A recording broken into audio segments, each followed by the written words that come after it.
জাহিরের room seal করল police, ভাঙল তার আলমারি। অন্যদিকে এসইউসিআইয়ের ডাকে কাল 12 ঘন্টার পাঁশকুড়া বন্ধ, পাশাপাশি বিজেপির মহিলাদের ঝাঁটা হাতে মিছিলের ডাক। এসইউসিআই আগামীকাল সকাল 6টা থেকে 12 ঘন্টার পাঁশকুড়া বন্ধের ডাক দিয়েছে। অপরদিকে বিজেপির পক্ষ থেকে শুভেন্দু অধিকারী ঘোষণা করেছেন আগামীকাল মহিলারা ঝাঁটা হাতে পাঁশকুড়ায় মিছিল করবেন। এই মিছিলে সম্ভবত রাজ্যের বিরোধী দলনেতা নিজেই উপস্থিত থাকতে চলেছেন।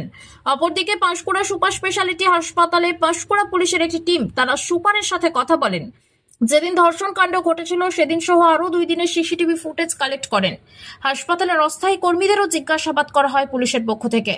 জাহির আব্বাসের জন্য হাসপাতাল কর্তৃপক্ষের তরফে যে রুমটি বরাদ্দ ছিল সেই 157 নম্বর রুমটি ইতিমধ্যেই সিল করেছে পাঁশকুড়া থানার পুলিশ। অপরদিকে একটি আলমারি যেখানে সরকারি জিনিসপত্রের নথিপত্র রাখার কথা, সেই আলমারিটি নিজের কাজে ব্যবহার করত জাহির, এমনটাই অভিযোগ উঠেছিল। এই আলমারিটি ভেঙে দেখে পুলিশ। আলমারির ভেতর থেকে জাহিরের নিজস্ব ব্যবহারের জিনিসপত্র, খাদ্য সহ আরো বিভিন্ন জিনিস পাওয়া যায়। পাঁশকুড়া ধর্ষণ কাণ্ড ঘিরে রাজনৈতিক দলের মিছিলের ডাক, পাল্টা মিছিলের ডাক ঘিরে আপাত চর্চা তুঙ্গে।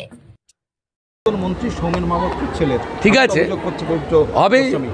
বড় মাথা না থাকলে এত বাড়তে পারে? 18 সাল থেকে এসব করেছে। আলাদা রুম ছিল মলেস্টেশন করার জন্য, রেপ করার জন্য।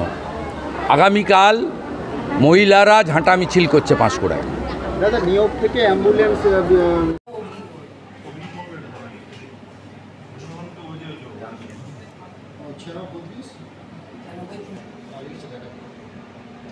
আপনি কত বছর ধরে এখানে আছেন?